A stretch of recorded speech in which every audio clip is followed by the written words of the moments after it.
Assalamualaikum warahmatullahi wabarakatuh.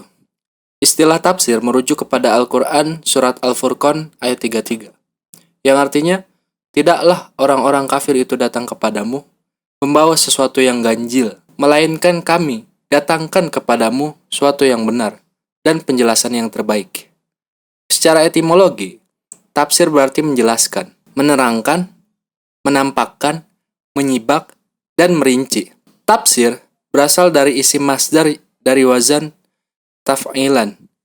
Kata tafsir berasal dari bahasa Arab, yaitu fassaro yufassiru tafsiron, yang artinya menjelaskan. Pengertian inilah yang dimaksud di dalam lisan Al-Arab, membuka sesuatu yang tertutup. Pengertian tafsir secara bahasa ditulis oleh Ibnu Mazur ialah membuka dan menjelaskan maksud yang sukar dari suatu lafaz.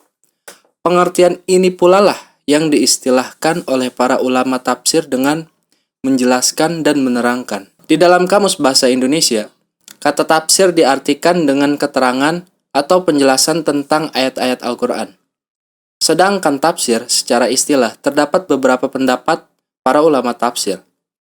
Antara lain, pendapat Abdul Al-Azim Al-Zarqani dalam Manahil Al-Irfan fi Ulum Al-Quran mengatakan, ilmu yang membahas tentang Al-Quran dari segi dilalahnya berdasarkan maksud yang dikehendaki oleh Allah sebatas kemampuan manusia.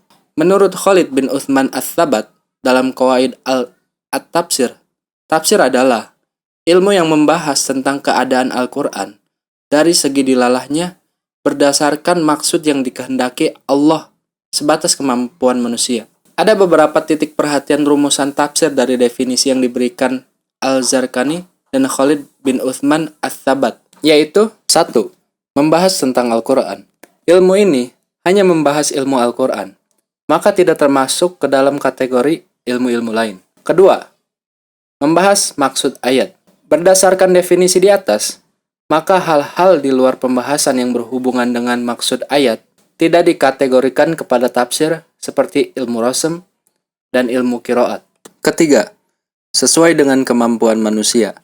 Penafsiran yang dilakukan terhadap Al-Quran adalah sebatas kemampuan manusia. Dengan kata lain, hal-hal yang di luar batas kemampuan manusia bukanlah termasuk lapangan kajian tafsir.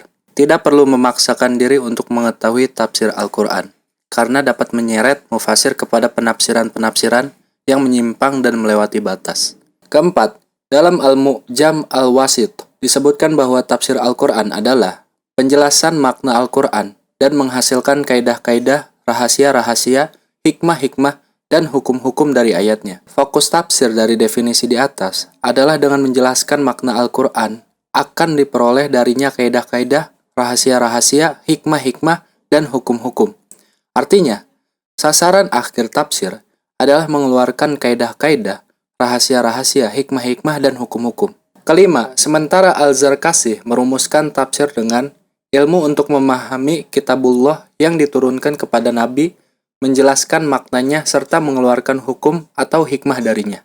Keenam, rumusan tafsir menurut Al-Kilbi dalam At-Taswil menguraikan Al-Quran dan menguraikan maknanya, memperjelas makna tersebut sesuai dengan tuntunan nas atau adanya isyarat yang mengarah ke arah penjelasan tersebut, atau dengan mengetahui rahasia terdalamnya.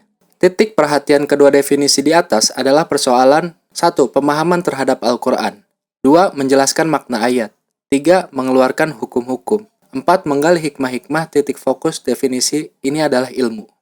Hanya saja Zarqasi menyebutnya dengan ilmu, sedangkan Al-Kilbi tidak menyebutnya sebagai ilmu. Kedua definisi ini lebih mengacu dan lebih mengarah kepada urgensi tafsir kepada tujuan utama tafsir adalah usaha yang dilakukan untuk memahami Al-Quran, mengeluarkan hukum-hukum, serta mengambil pelajaran-pelajaran yang terdapat di dalam Al-Quran.